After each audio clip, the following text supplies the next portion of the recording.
I'm going to talk about cosmic explosions, or supernovae, dark energy, which supernovae have been used to discover, and what dark energy is telling us about the fate of the universe. And in particular, I'm going to talk about the accelerating universe. So you heard earlier about the expanded universe, so I'm going to talk about the accelerating universe. I'm going to try and explain what it actually means to say that the universe is accelerating. I'm going to ask the question, does anybody know why we live in a universe that is accelerating? And then at the end of the talk, there'll be a few slides on the possible fate of the universe. So this is a picture of the sky. If you just take the Hubble Space Telescope, which is flying above the Earth's atmosphere, and you point at the same tiny patch of sky for about 10 days, and you open the shutter, you can take an image something like this. So this image is a tiny fracture of the full moon, and it's one of the deepest images ever taken of the cosmos. And as you can see, it's full of faint and interesting objects. So that nearly everything you see in this image is a galaxy that is not part of the Milky Way. There are a few objects here, like this one here, and this, that are stars, but all the other objects here are galaxies. Now if you come back in 100 years' time or 1,000 years' time with the same telescope and take an image at the same patch of sky, it would look almost identical. When you look at the sky, it appears to be a very static and a very unchanging place. But of course you heard this morning that in reality the universe is expanding. It's not something we can observe. We don't see galaxies moving, but we do see the universe expanding, or we observe the universe using clever techniques to be expanded with time. So it is not a static and unchanging place. And this idea of the expanding universe goes all the way back to Einstein and the development of general relativity in the early 20th century. And again, this is probably touching on some of the stuff that you would have heard before lunch, but I'm just going to tell you some things again just to remind you. Einstein developed his theory of general relativity. This is basically the only equation in the entire talk, and it's a very simple looking equation. It's the Einstein field equation relating, as you heard in David's talk, the curvature of space-time with the source of the gravity field, i.e. mass. And the famous quote that space-time tells mass how to move and mass tells space-time how to curve. So somebody asked, where did that quote come from? I didn't have a clue, but Google did. And we can say that it comes from John Wheeler, who is an eminent American physicist. Back to Einstein, when he developed his theory predicted unstable universes. Universes that were not static, universes that would change with time.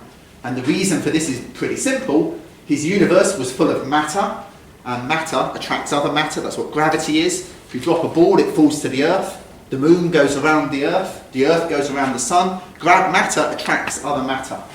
And so if you set up your universe and have the Einstein field equations, you in fact expect a universe that will change as the galaxies all contract into one another. So this theory was at the beginning of the 20th century, and back at the beginning of the 20th century, what we knew about the universe was very limited. In the early 1900s, the universe was thought to consist in its entirety of just the Milky Way. There were no knowledge of other galaxies. This is an image of the Andromeda galaxy, one of the nearest galaxies to us. And although astronomers had observed this galaxy at the time, it wasn't recognized to be a galaxy. It was thought to be a gas cloud in our own Milky Way. So there was absolutely no evidence at the time of the development of general relativity that the universe was expanding. And the preferred model, and Einstein's preferred model, was a static universe.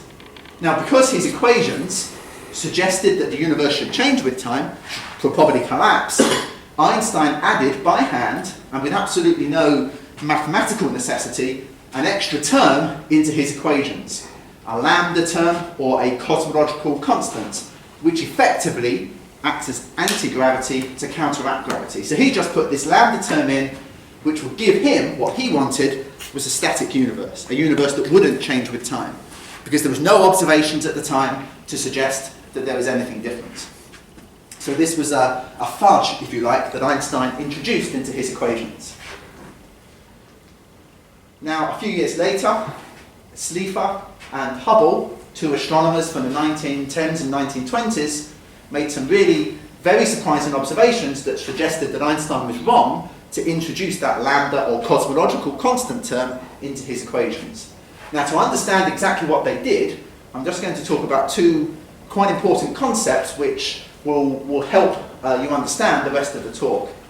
And the first of these is the concept of a redshift or a blue shift, and these are like astronomical Doppler shifts. And what I mean when I say redshift or blue shift, I'm going to try and explain on this slide. So here's a galaxy, and if I observe that galaxy by taking the light from the galaxy and splitting it essentially into the colours of the rainbow, I pass the white light through a prism and essentially disperse the light, what I see is a rainbow that looks a bit like this. I have the colours of the white light broken up, but I'm superimposed on top of that, I have these narrow black lines. And these narrow black lines come from atoms and molecules that exist in this galaxy. Now, from atomic physics, we can predict very, very accurately where these lines should be. They're just transitions within the atoms and the molecules due to changing energy levels of atoms and molecules in this galaxy. For example, hydrogen or calcium or helium, whatever line it happens to be, we know very accurately where it's going to be in this galaxy. Now, if that galaxy is moving away from us, when I disperse the light, all of those little lines, all of these atomic lines, these atomic signatures, they're being emitted at exactly the same wavelength or frequency in the galaxy, but they've all been shifted towards the red. Because the galaxy is moving away from us, all of those lines get redshifted. And the reverse is true if the galaxy is moving towards us. This time, instead of all the lines being shifted to the red, all of the lines get shifted to the blue. So the analogy here is, the ambulance, the siren of the ambulance that's moving towards you, you hear a different tone or a different pitch when it's moving towards you than when it's moving away from you. And it's exactly the same effect here, only not with sound, but with light waves and light frequencies. So if I observe a lot of galaxies and I find that all of these lines are redshifted, that means that those galaxies are moving away from me, but if they're all blue shifted instead, they're all moving towards you. So that's the first concept, which is quite important. And then the second one is about distance measurement in astronomy. So this is one of the hardest things for astronomers to do. If I want to try and work out how near a star is or how far away a star is or a different galaxy, I can't just get out a tape measure and measure the distance. In fact, there's absolutely no good way to determine how far away galaxies and stars are. So you have to kind of infer their distances from objects that are contained within the galaxies. And in this case, the technique that is going to show a lot in this talk is the concept of the standard candle. So this is an object like a supernova, like a cosmic explosion, that if I observe the object in the sky, I can tell how far away that object is if I know how bright the explosion was intrinsically. If I know how bright this is from, say, atomic physics or simulations, and I know the luminosity of this object intrinsically, when I observe it on the sky, I can infer how far away it is. And it works a bit like this. If I halve the distance to that object, the object will appear 4 times as bright. Not twice as bright, because the light is emitted over the surface of a sphere which has the radius squared in there. So if I halve the distance to an object, the object will appear 4 times as bright. If I double the distance to the object will appear as quarter as bright as it was. What this means is that I can measure the apparent brightness of these objects in the sky, and I know how bright they were to begin with, i.e. if I was right next to the object, then I know how far away that object is. So this is the technique of using standard candles, and it's one of the best, and in the distant universe, it's the only good way of measuring distances and measuring how far away galaxies are. So these two techniques of redshifts, blue shifts, and standard candles were combined by Sullivan and Hubble. Now, Sullivan, in the 1915 and 1917, published 2 papers, and he showed that, contrary to expectations, most galaxies in the sky had a redshift, and very, very few of them had a blue shift. Now, if you live in a static universe, a universe which is not changing, you would expect an even distribution of redshifts and blue shifts. On average, some of those galaxies will be moving towards you, and on average, some of them will be moving away. but you certainly wouldn't expect to see all of them moving away from you or all of them moving towards you. But he showed that most of them had a redshift.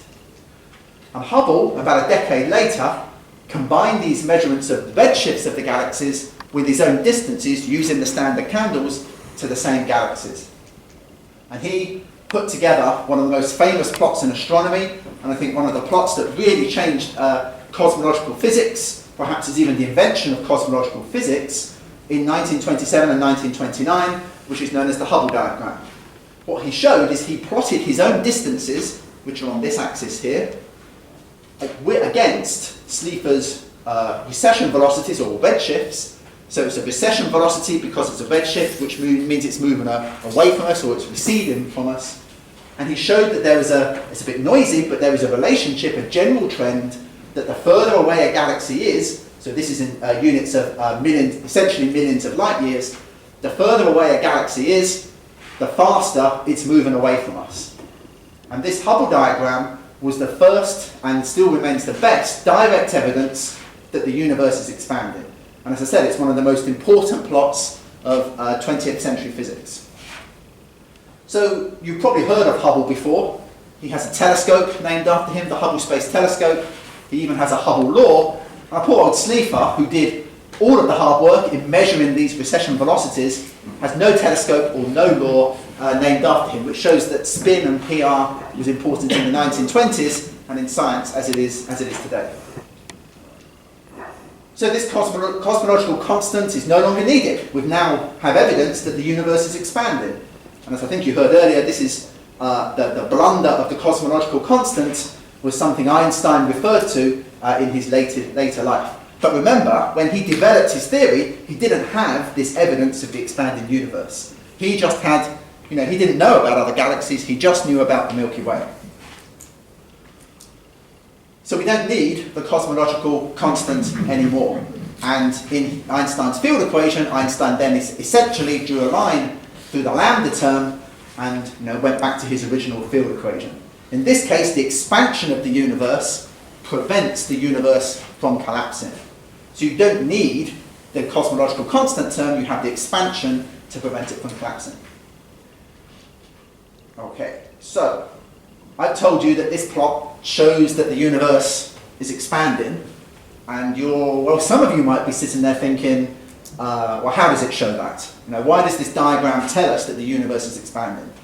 And so I've developed a very expensive computer simulation here to show you how it shows that the universe is expanding. So this is a toy universe, which is full of galaxies, and I've now expanded that universe by about 10%. So all the image is just basically being magnified by 10.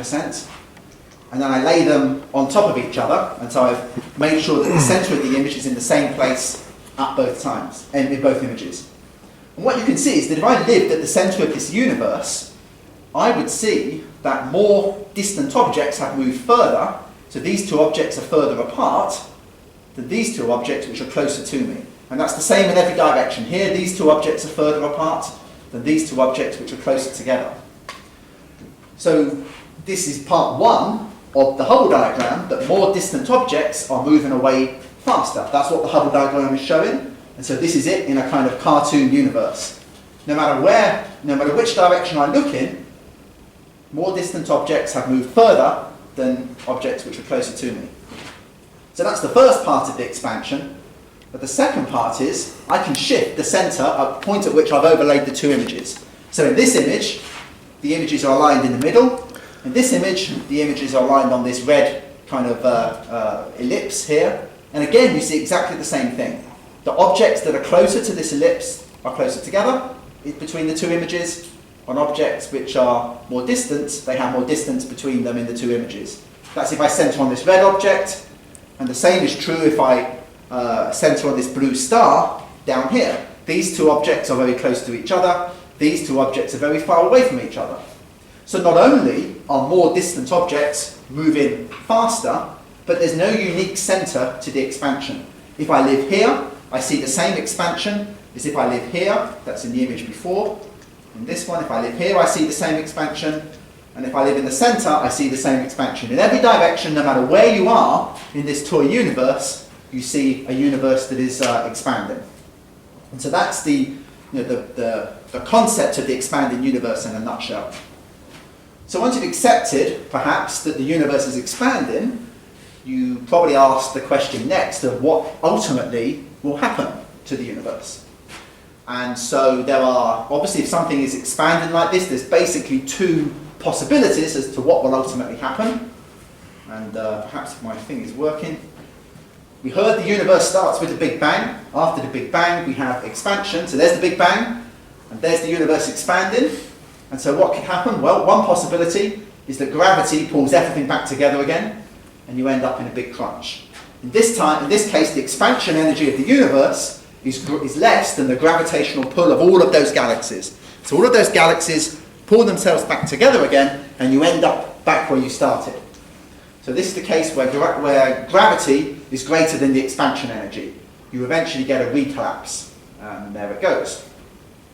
So the other possibility, of course, is that the expansion energy is greater than the gravitational pull of all of the objects, and the universe expands forever.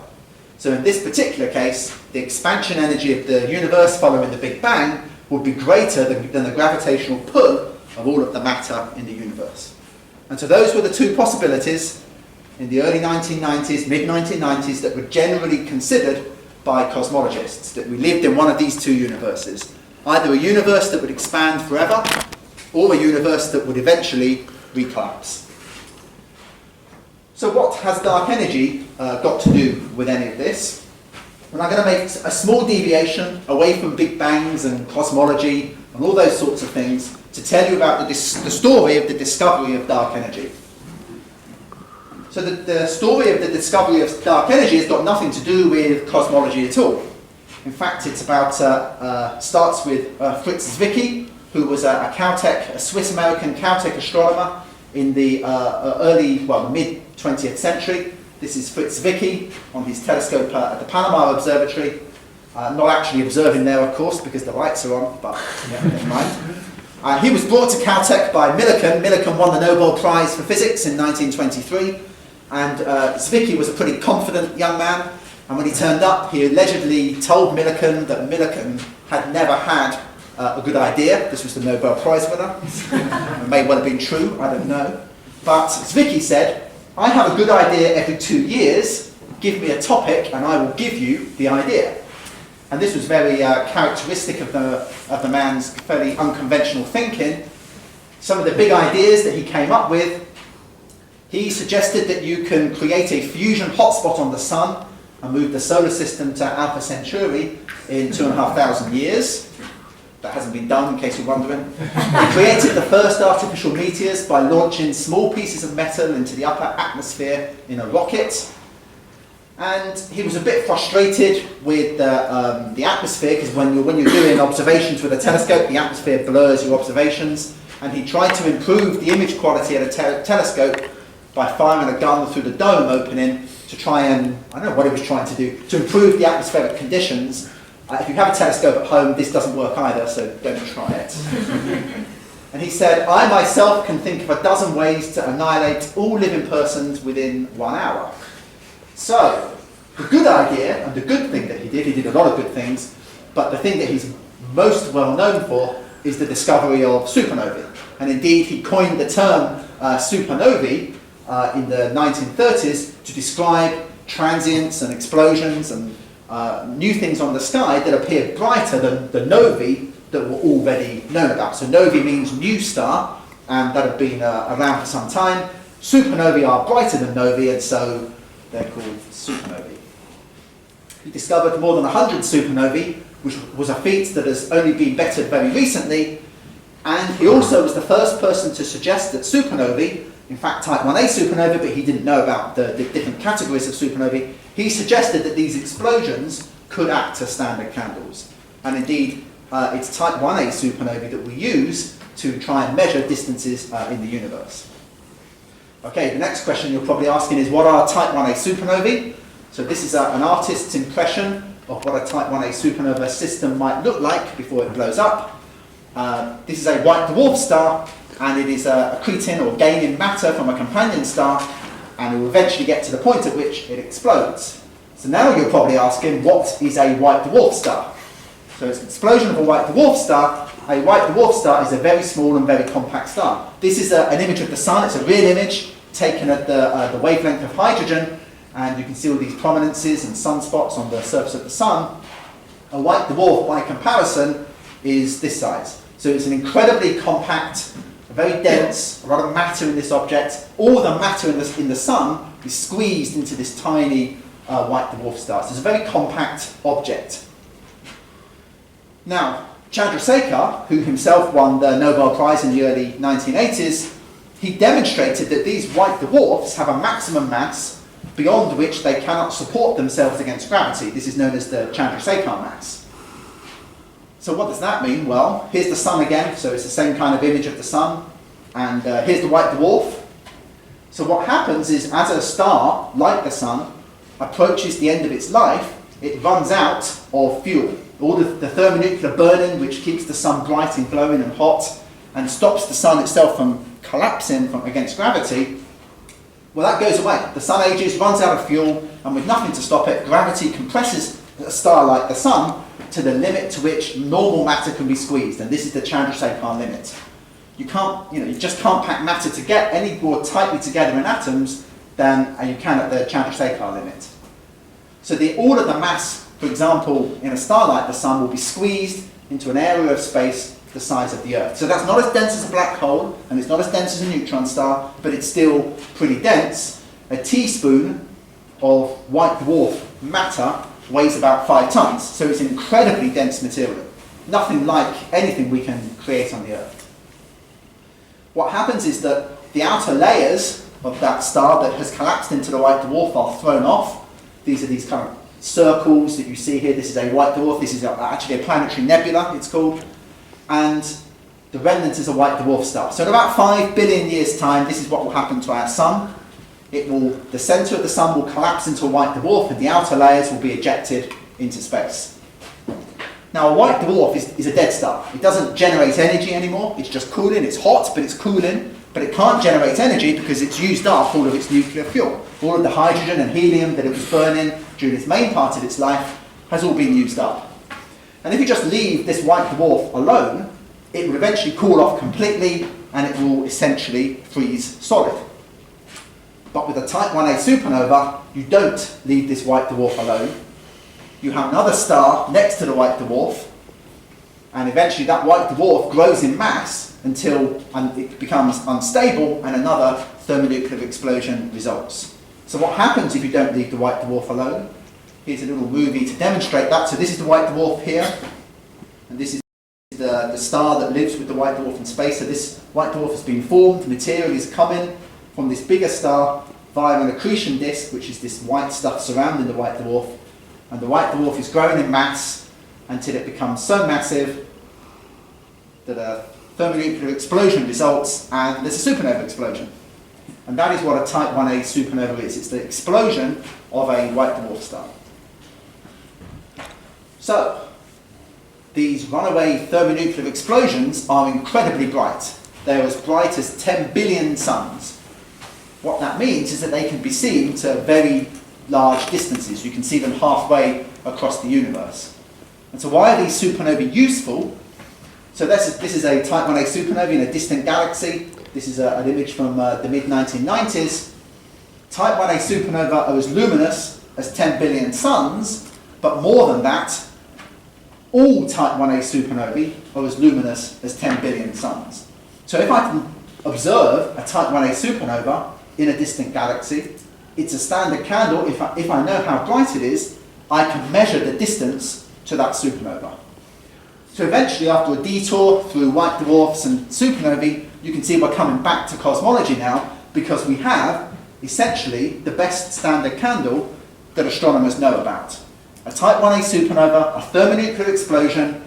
It blows up from a white dwarf. The white dwarf has about the same mass when it blows up, so there's the same amount of nuclear fuel available, and so the explosion is more or less the same brightness every time. This makes them the perfect standard candle for astronomers to use. And of course they're so bright that they can be seen, as I said earlier, halfway across the universe. This is a supernova from 2011 in the M101 Whirlpool galaxy, Pinwheel galaxy, very nearby. And then this is galaxies halfway across the universe. The light from these objects was emitted 8 billion years ago, so these are very, very distant objects. But you can see here, this is the supernova, this white dot. There's a white dot here. In each of these objects, this is a before and after image. You can see the supernova. So the supernova is at the center of this one. It's absent here. There's nothing here, but you can see the supernova here. And there's nothing in the center here, but you can see the supernova. So by comparing galaxies over different time intervals, you can find these objects, and you can see them because they're intrinsically so bright to very great distances and measure the distances quite accurately. So once this was realized in the mid-1990s, the two teams used these very distant supernova to try and measure the expansion. And in this case, this is Brian Schmidt, who led the high redshift supernova search team. Just as a note, Brian Schmidt is going to be, he's won the Nobel Prize, of course, and he will be visiting Southampton in November later this year, and will be given a public lecture on this topic. It'll be free, it'll be well advertised at the university. He's a very good speaker, and I would suggest if any of you are interested that you come along and hear his talk. And this is Saul Perlmutter, who led the Supernova Cosmology Project. And this is their data. So what did they do? They went and found lots of supernovae at, I'll say, high redshift. High redshift, remember, means that the galaxies are moving away from us very quickly, so they're in the distant universe. And so this is a scientific plot with all of the supernova data put on it. These objects here are nearby. They were not found by Brian Schmidt and Saul Perlmutter, but Brian Schmidt and Saul Perlmutter found these objects, these red and blue objects, in the distant universe.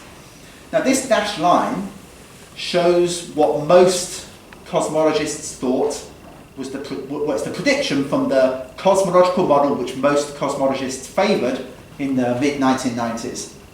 And you can see that most of the, well, nearly all of the supernova, when you put them on this diagram, lay in a position which is not on top of this dashed line. It's inconsistent with this dashed line, and in fact, what it means is all of these supernova are fainter than you would expect based on the popular cosmological model of the time.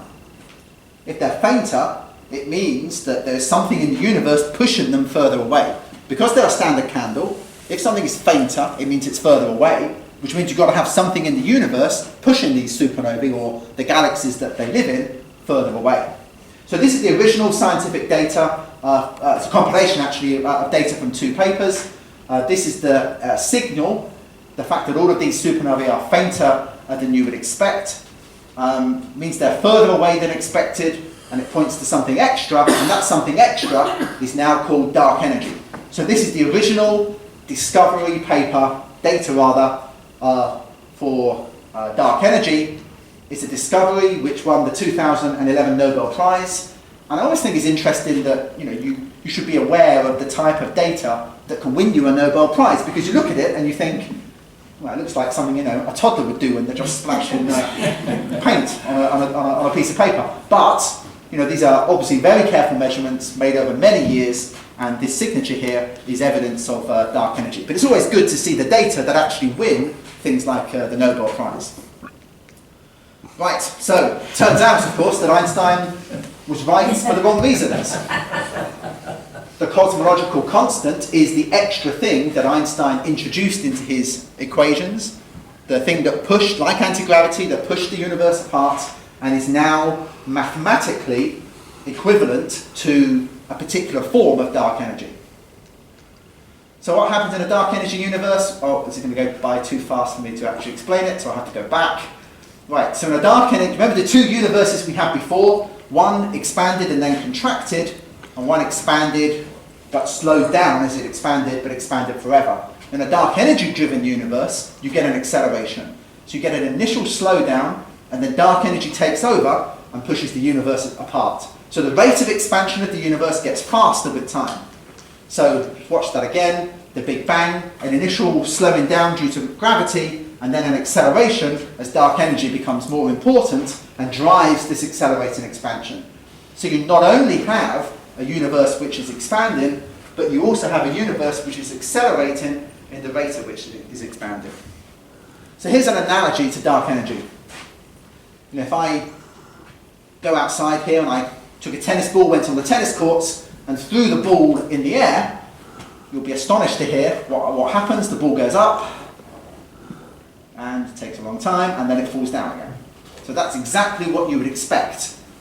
Dark energy, the analogy, is that if I go outside and throw a ball into the air, it initially slows down a little bit, but then, if there were dark energy, the ball suddenly accelerates and zooms off into outer space. So this is dark. So this is like the expansion of the universe, the Big Bang. The Big Bang is here. You have an initial slowdown due to matter, but then as the universe is getting bigger, dark energy becomes more important and drives the universe apart. And it's the same as if I throw a ball into the air, gravity would initially slow it down, but then dark energy would make it fly into outer space. And it's such an astonishing concept, and it really has turned the world of cosmology upside down because it's completely unexpected. You know, you wouldn't expect that if you had a tennis ball and you threw it in the air, and you don't expect this when you look at the universe and you see this bizarre result. So the last decade has seen this huge effort in trying to understand what dark energy might be. It's a big international effort. It's an effort that is beyond any one nation or any one research group, and all of the world's big telescopes have essentially been, at least part of the time, involved in projects to try and understand what dark energy is. One way you can do that is by finding lots more distant supernovae, and this is a particular project by the Canada, France, Hawaii telescope. Images the sky every 4 days, finds lots of supernovae, can map out their light curves. You can get the redshifts and hence the distances using spectroscopy at the world's biggest telescopes, including European telescopes, telescopes that Britain used to be a part of, and American telescopes. And so this is the kind of thing that astronomers do when they're trying to find these distant supernovae. So here's an image of the sky. It's a square degree in size, so that's about the size of the full moon. And there's about 500,000 galaxies in this particular image. Of course, you can't see them all on the projector. And in this 500,000 galaxies, there are about 20 interesting supernovae. So there's the full moon, just to demonstrate that. And so here's how hard it is to find these things. Here's the artist's impression of a supernova explosion in the galaxy. Here's that galaxy. And we now do a big zoom out, so all the other galaxies come into view, and you zoom out, and you can see how hard it is to find these things because of the detail in which you've got to observe the sky. Because eventually we zoom all the way out and we find that we're looking somewhere near the Big Dipper. So that's how hard it is to find these things. You've got to look very precisely, very small patches of sky to very faint light levels. So it's quite hard. The planets, the sun, everything in this room comes under this 4 or 5% of the universe. So this is normal matter. We haven't talked about it at all, but there's also something called dark matter that makes up about a quarter of the universe. You could give a talk on dark matter in its own right, and I'm not even going to touch on that today. And then dark energy is everything else. Dark energy is some 3/4 of the universe, the total energy matter content of the universe. Which, if you add these two together, means that about 95% of the universe is completely, well, almost completely unknown to us. And the things that we actually understand very well, the things that we apply all of the laws of physics to, the things that we see in our everyday lives, correspond to about 5% of the universe. So what is dark energy? If you come here expecting the answer, I'm going to disappoint you because I don't know. But plenty of people have plenty of ideas about what it might be. And so this is a review paper from 2006.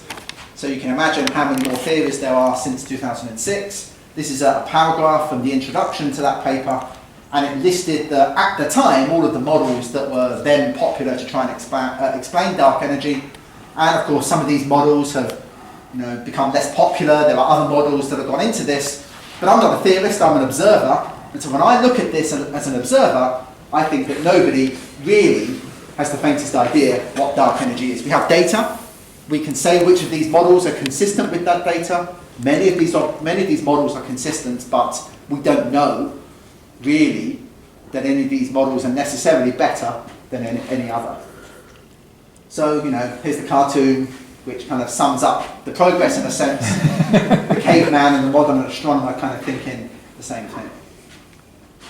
So what could happen with dark energy? Well, I guess there's three broad possibilities. Now we get into the section which is the fate of the universe, if you like. One possibility is that the effect of dark energy, the strength of dark energy, will increase with time. This will lead to a big rip in billions of years' time when the universe and galaxies and stars essentially get ripped apart by a dark energy that is becoming ever more powerful. Dark energy could stay more or less the same. So it's an intrinsic property of the vacuum of space. The universe will continue to expand forever. It will always expand at a faster rate, but it will never get to the stage that actually will rip itself apart. Or dark energy could be something completely different. It could be what are called quintessence classes of models, like an energy field that fills space. This is named after quinta essentia, which is the fifth element, the other four elements being fire, earth, air, and water. This could be like the fifth element in the universe, and there's a whole class of models, a whole class of theories that will come under that broad concept. And quintessence actually could have a dark energy that decreases, it could increase actually, it could actually remain constant. So, there's a lot of possibilities. So what about the cosmological constant? We've heard a lot about vacuum energy from David.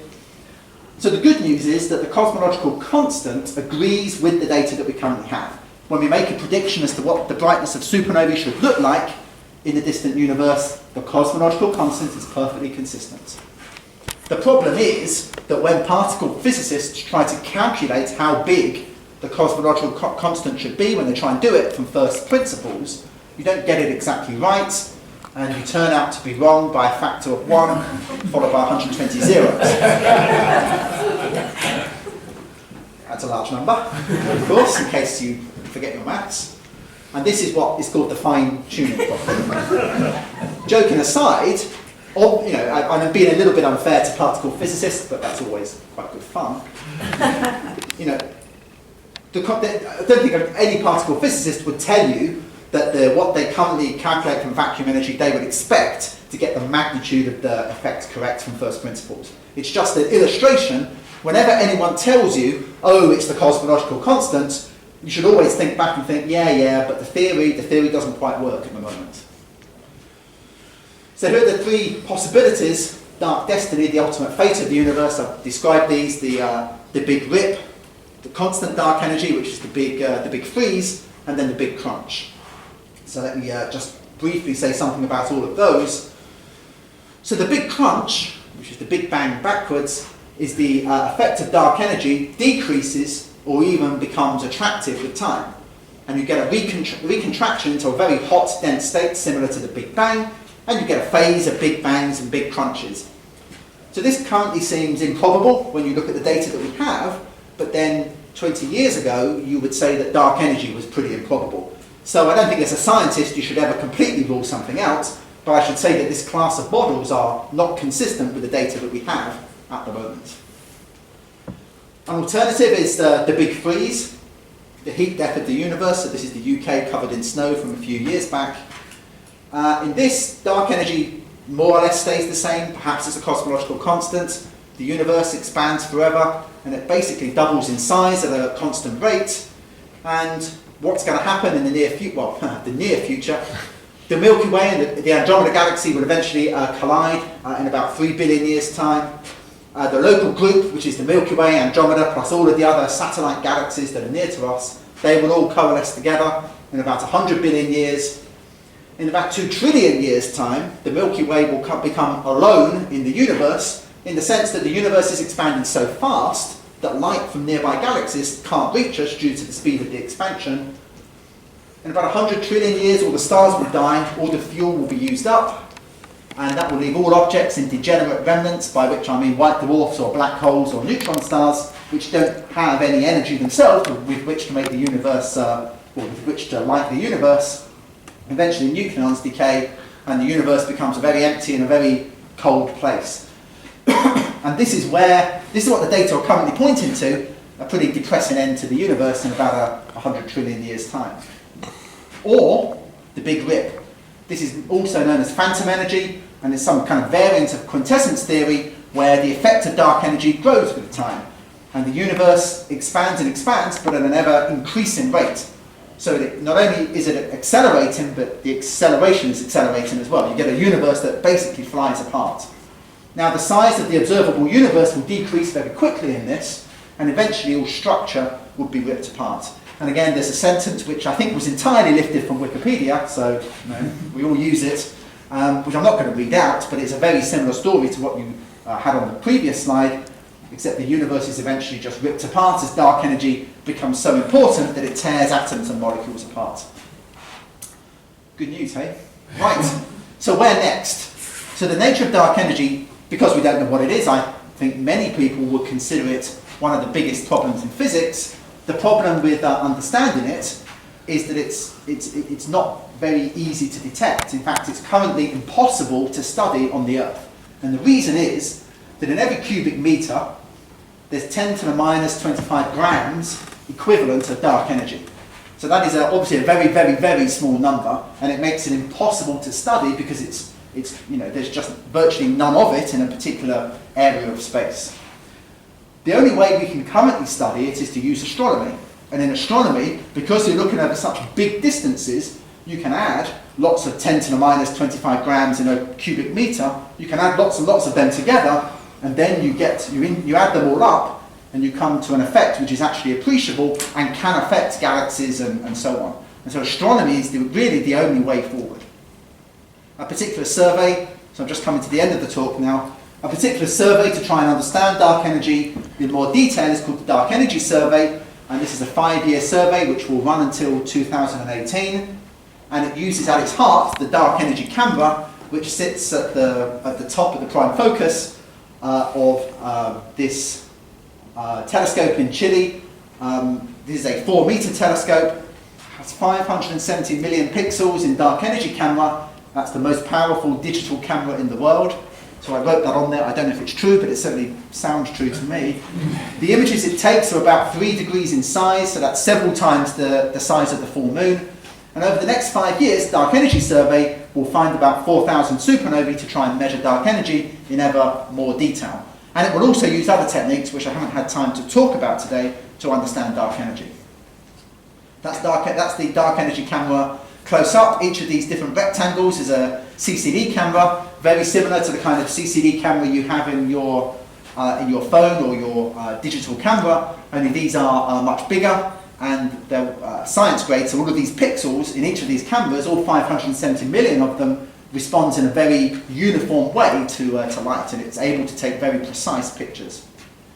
That's an image that Dark Energy Camera took. Has nothing to do with supernovae, cosmology or big bangs. It's a comet, but it is quite a beautiful image, and so I always like to show something that is actually coming off telescopes, and this was taken in the last few weeks. So this is 3 square degrees on in area, and you can see here each of the CCDs, and these black lines are the gaps between the CCDs on the instrument.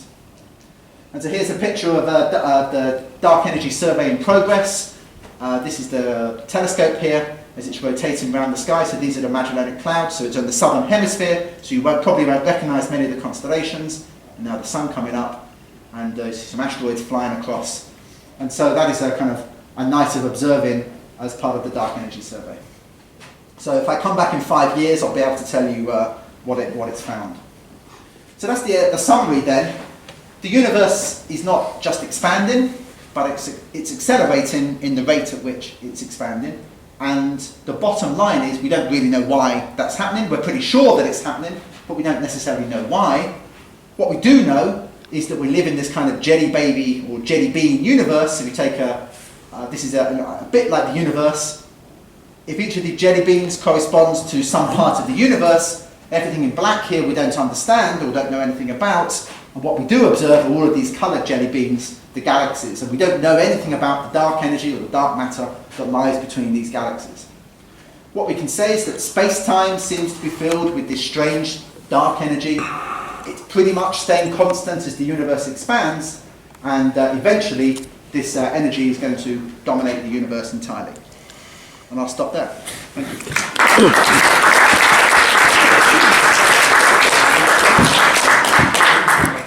Thank you, Mark. I'll lift the lights up so so, a lot of sort of sauna. billions of years to... Are you a happy person? I'm a happy person. I don't think about this. Any questions for Mark? You mentioned that the universe was simply expanding, and then at some point started to accelerate. At what point after the Big Bang did acceleration take over from just expansion? So the universe is about 14 billion years old, and it would have gone from a phase of deceleration, which is when matter was very important, probably to a phase of acceleration, perhaps a few billion years ago. So relatively recently. So for the first, I don't know the exact numbers, but I would say the first half, perhaps a little bit more, it was decelerating and then expansion took over. But the effect of dark energy can be seen much earlier, because even though it wasn't dominating over gravity, you can still observe that it's not, gravity doesn't explain everything. So you can observe the effect of dark energy till very early in the universe, but it became dominant just a few billion years ago. So would that be because of the density of the baryonic material? Yeah. It got to a low enough level for the... That's right. As the universe expands, the effect of gravity goes down as 1 over the volume. And so it becomes diluted, but dark energy remains constant. So if you think the effect of gravity is strongest at the beginning, it decreases with time as the matter gets more dilute, but the effect of dark energy stays constant, and so at some point they cross over, and then dark energy becomes more important. How compelling is the argument for dark energy? There's some debate about maybe some of the equations that we've used in the past maybe need refining, or maybe the cosmological constants differ in the past and they will in the future. Just how compelling. It seems to me all the time we're searching for something that may not actually be there. I think the argument for an accelerating universe is compelling. All of the supernova data point to it. It's not just the supernova data. There's many other techniques you can use that complement the supernova data. You can take observations of the CMB. There's evidence for dark energy there. You can take observations of the spatial distribution of galaxies on the sky. You can't explain those without invoking dark energy. And even though those are indirect, slightly indirect, it all put together is a very compelling picture. Now, is it the cosmological constant is a completely different question. And I would say the data are consistent with a cosmological constant, but there are many other theories they are also consistent with. So I can't stand here and tell you it is the cosmological constant, but I'm pretty confident of standing here and telling you the universe is accelerating. So they're slightly different questions. What am I missing? One point you say 95% of the jar is filled with dark energy. Another you say that there's only 10 to the minus 25 grams per cubic metre or something. Okay, so that jar is not to scale, right? And in fact, the colour bits that we know about are there's a huge distances between them. And it's when you add up those really big distances, all those 10 to the minus 25s, it's when you add them up that they become so important. So in the universe, you have our galaxy, the Milky Way, but then it's millions of light years until you get to another galaxy. And if you add up all of the square meters, the 10 to the minus 25s, in those millions of light years, you get when you add it all up, it becomes as important as the galaxies, in effect. So it's because you're dealing with very big distances. If I accidentally knock my beer over, I can't claim it with a bit of dark energy. No, you can't. You can't have dark energy to buy your account.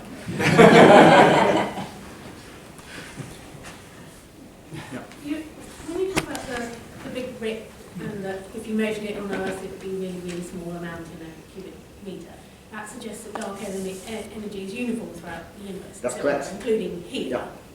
But it only has an effect on the stars pulling them apart. We're not being pulled apart. We're not being pulled apart, no. So how does that work if it pulls big things but not? Because big things are affected by big distances. So, when you have two galaxies that are so far apart, they have a gravitational attraction with each other. And if you look at the patterns of galaxies moving on the sky, you can see that those galaxies are influenced by the presence of other galaxies. Now, even though there's millions of light years between them, gravity still acts over very big distances. And it's the same with dark energy. It's almost the same answer. You've got such a big distance, you're adding up such large numbers of 10 to the minus 25 that you end up with something that is as important on big scales as gravity. But it's only on the very big scales. On small scales, like in this room, dark energy is completely irrelevant. On the scale of the solar system, dark energy is completely irrelevant. The scale is just too small. But it's when you go to really big scales. It's just too small to measure. It's too small to measure. It's there, but we think it's there, but it's too small to measure. I think there's a line in Annie Hall, the Alvin's film, about the hero is worried because he's been reading about expanding the universe and he lives in Brooklyn and he's worried because he doesn't want Brooklyn to expand. Any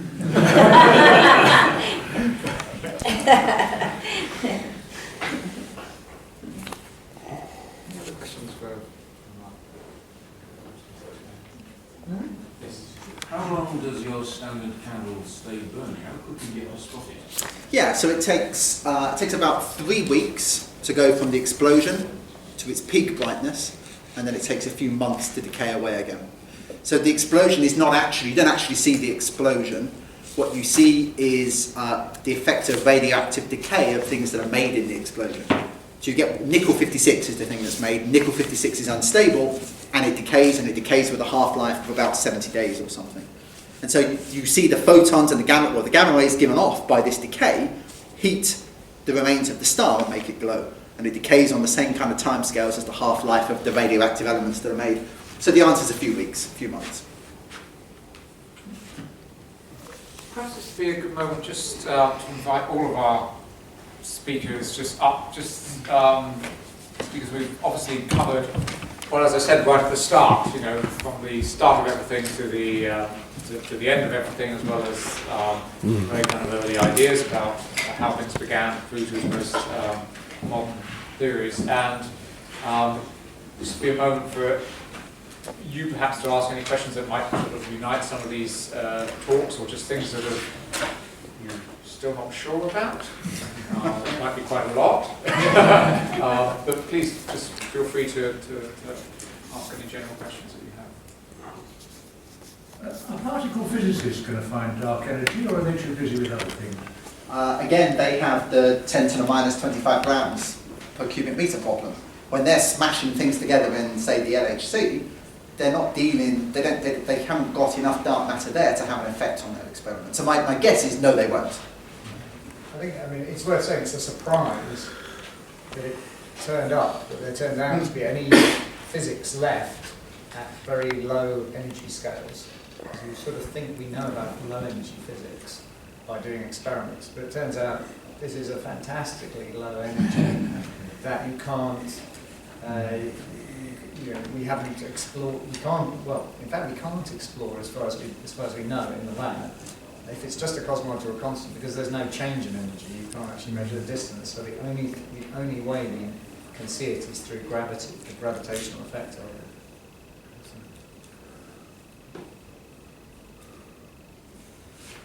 I've got an observation rather than a question, because it's imponderable. But we've gone from human-centric, human beings as the cause, of the centre of the universe, the ultimate aim of the universe, to being so minuscule. It's beyond computation, isn't it? The universe is expanding. It might be one of several universes, and in a very tiny little spot there's intelligent life. It's an extraordinary journey, isn't it? That most human beings probably don't want to know. Of course, one of the answers to that, or one of the attempts to kind of comfort ourselves, is this idea of the kind of anthropic principle that actually the parameters, David was talking about, the parameters of the universe are seen to be uniquely sort of scaled for a universe in which we can live in to exist, just as it were. Yes, the fine-tuning all through the system is just mind-boggling. And so some people have, argued, according to kind of a strong anthropic principle, that in a way that's a sort of argument for design, But you could take the statistical view, which is actually, there's multiverses, and there's going to be at least one universe that's going to do that, Yes. Can I ask a quick question about time? The idea that time didn't exist before the Big Bang, just about over that. With when we get to the cold, dark universe with the red bodies going on expansion, when there's no matter left because it's all decay, does that mean time will stop when there's nothing left to decay? Or is there a concept that time can exist without Well, the decaying so matter? Einstein was quite worried about whether space-time existed without matter, and so this is quite an interesting idea as to what. So in a sense, yeah, what you're saying is, of course, as you go into the future, if you've really got nothing left in your universe, in what sense does space or time exist if you've nothing left to measure it with? I think that. So I think as we sort of start, what general relativity seems to give you is space and time that can exist even without any matter in it. You could just have that cosmological constant, the boring empty universe.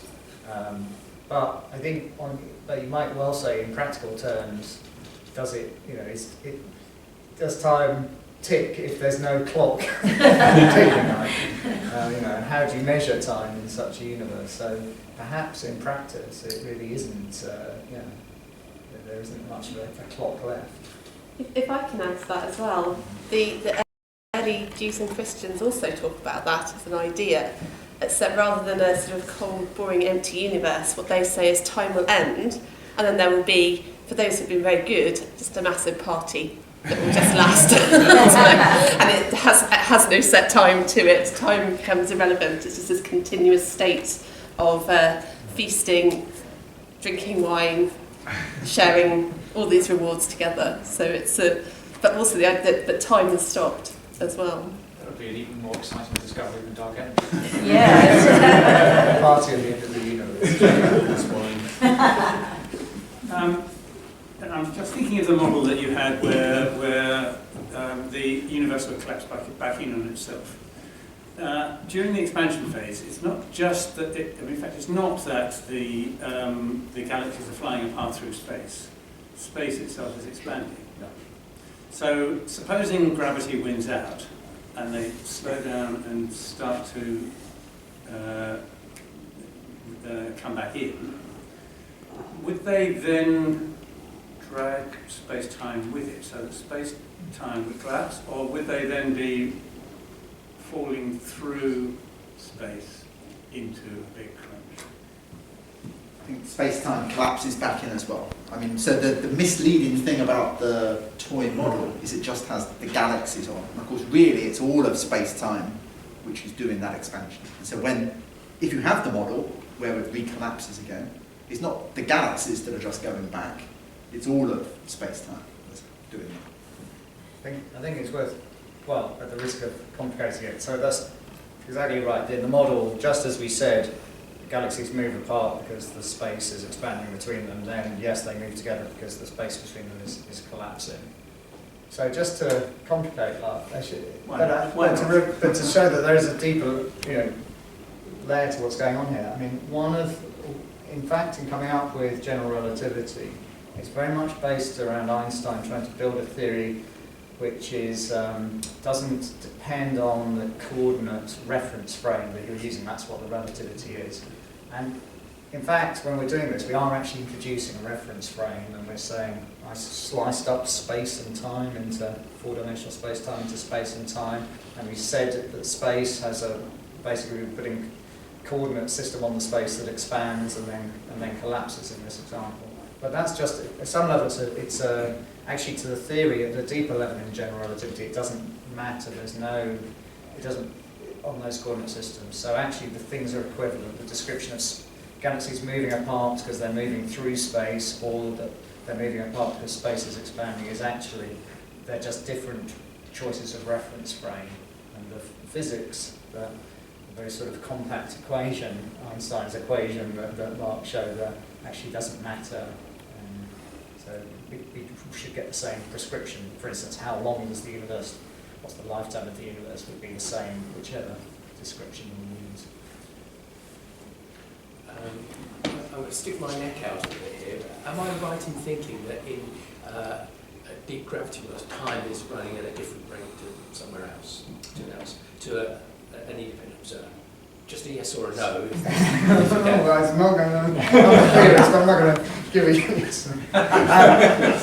The reason are can we correct ask the that question? time is not absolute. Right, that's And so that's fine. the clock running in a dense regime close to the surface of a black hole, as seen by an outside observer, runs slowly. Right, On the so- other hand, the guy with his clock, the clock isn't running wrongly, Yes. he's just in a different Right, reference that was frame. the kind of precursor to the question, really, is that if you then start looking back when you've got denser universe and all the rest of it, is time constant through that? You know, I don't know. You know what I'm trying to say? Yeah. So this effect, though, doesn't change the fact that time. Remember what I said for the guy next to the black hole. His clock is still ticking perfectly well. So it's just he's got a different reference frame to the external observer. So if you're in the early universe, which obviously can't be for various reasons, but basically your clock would still be ticking. You know, this is the idea of relativity, is that in your local reference frame, clocks tick in the same way as they do in any other. So when we reference look frame. back at the early universe, we don't see anything in those early images, you know, a few billion years after the Big Bang, of anything going at a different time rate. Because we're in our own time. You see physics running with the local. So indeed, we study the atomic physics of photons scattering off electrons, and that's the physics. That's how we make those precise predictions for fluctuations in the cosmic microwave background radiation. So we see physics running at a standard time there, but we observe it much later in a different reference frame, you like, which is the late universe, and that's actually, so actually we see light which should be at the characteristic wavelength of atomic transitions in hydrogen, but it's been redshifted to a much lower transition, and it's as if, so actually that redshift in itself is itself, one way to interpret that is the slower running of the clock in that distant region of the universe. So, but it's the same maths. So, Sure. It's quite an interesting coincidence, which is the theory of relativity and Hubble's kind of work on this is happening just around the same time that the world is standardising time, at least within its own kind of reference frame, which is through railroads, and through time zone, standardisation time zones. All those sort of agreements are taking place in the late 19th, early 20th century, and it's quite a sort of interesting coincidence that the sort of what you could argue that sort of Hubble does is through this idea of kind of Hubble time, he provides almost a kind of a way to assuage all these anxieties that are produced by Einstein's theory about kind of relativity of time, because he provides a way of kind of dating a kind of universe according to a kind of more or less exact metric rather than a sort of slipping metric, although it's not that. Some interesting. And of course, these days we're getting ever more precise in our mapping of the world, and actually understanding that time is a component of space-time turns out to be important for GPS. Yeah. You have to use special relativity to get GPS, and in fact, to get it precisely, there are even general relativistic effects to get a precise reference position. For understanding where you are relative to that satellite, you actually need to adjust your time reference frames as well. General relativity is much more useful now than it seemed in the mid-century. Yeah. In the 20th century. Well, I don't want to start a fight between Kendrick and Mark, but Mark was just talking about the 10 to the 25 and how difficult it's all going to be to sort out dark energy and such like. On the other hand, Kendrick's story really is one of increased acceleration. Centuries between getting early physics and then the last century almost only just discovered dark matter, and dark energy is already here and being investigated. Which is going to win? Are we going to get the answers to dark energy next week? I don't think we're going to fight about it. And in fact, I one of the things I'm very keen on is the idea that actually sort of science proceeds in very, it doesn't proceed necessarily in a kind of linear progressive model. There are sort of back steps and wrong alleys sort of followed. It's just in a way, me having to tell the story that I had to tell in order to kind of provide the context for what we were discussing. glided over an awful lot of those, paths that shouldn't have been taken, missteps.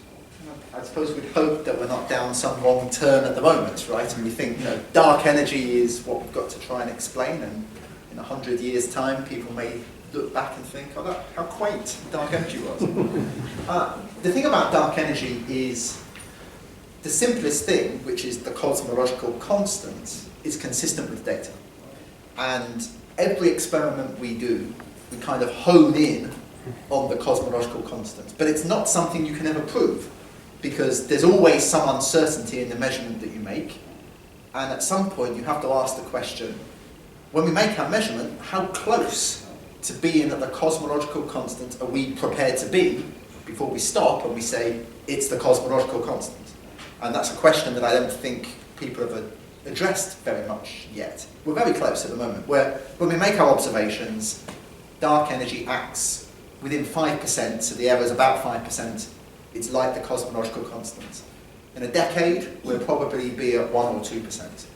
But then you have to ask yourself, well, these experiments are very time-consuming and very expensive, and all we're doing is the error bar is just going like that with time. So at what point do we say we're now happy that it is a cosmological constant? So that's probably the next question that we have to ask, and it's a very difficult question, I think.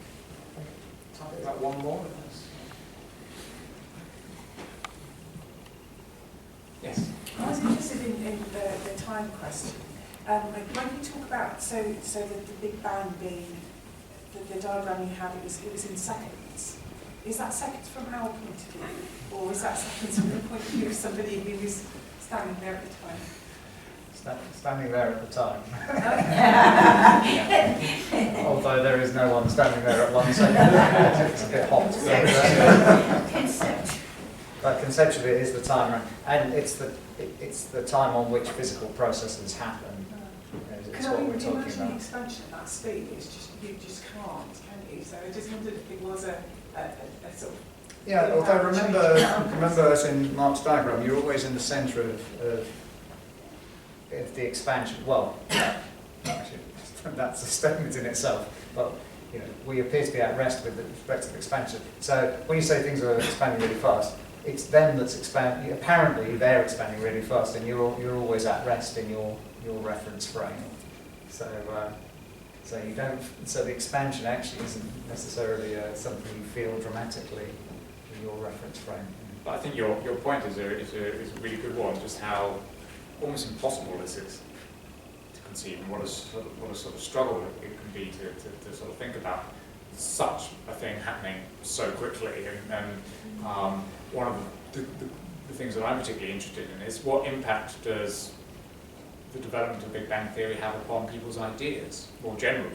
I mean, not just religious ideas, but the sense of sort of time and space, and the kind of violence implicit in kind of natural processes and those sort of things. And one of the challenges for anybody talking about this is trying to make it seem meaningful. You can talk about it as a kind of this happened in this sort of time, but how do you actually convey it as a sort of meaningful, as a process that's actually going to have salience for you? It's not just meaningful, it's believable as well. Yeah. We need artists for that. We need writers, we need painters, we need sculptors to engage much more than they have done, I think, with the sort of things we've been hearing today. They're not engaging yet, in my view. The reverse might also be true, is because we don't understand it, because it's difficult for us to conceptualise enormity of the scale, is that we don't have a shared sense, as religious early thinkers did, of a common shared pool of understanding and knowledge among us. So we're atomised. I think most people don't want to think on these levels, but we know our beliefs are. Do you see what I mean? We know we don't know. We don't understand. We know we don't share knowledge and confidence and certainty, and that's quite a modern, unsettling way of living. I think there is this thing that language, for instance, is not particularly good at describing, the size, the distance to the nearest galaxy. Talking about it is very hard to conceptualize. On the other hand, science, is written in the language of mathematics because that's, gives us a reference point that, we can compare and measure distances in that way and interpret the observations. So we have a framework, but it's a very abstract and perhaps inaccessible framework For most people, for most people. having That's people right. study mathematics at that level. And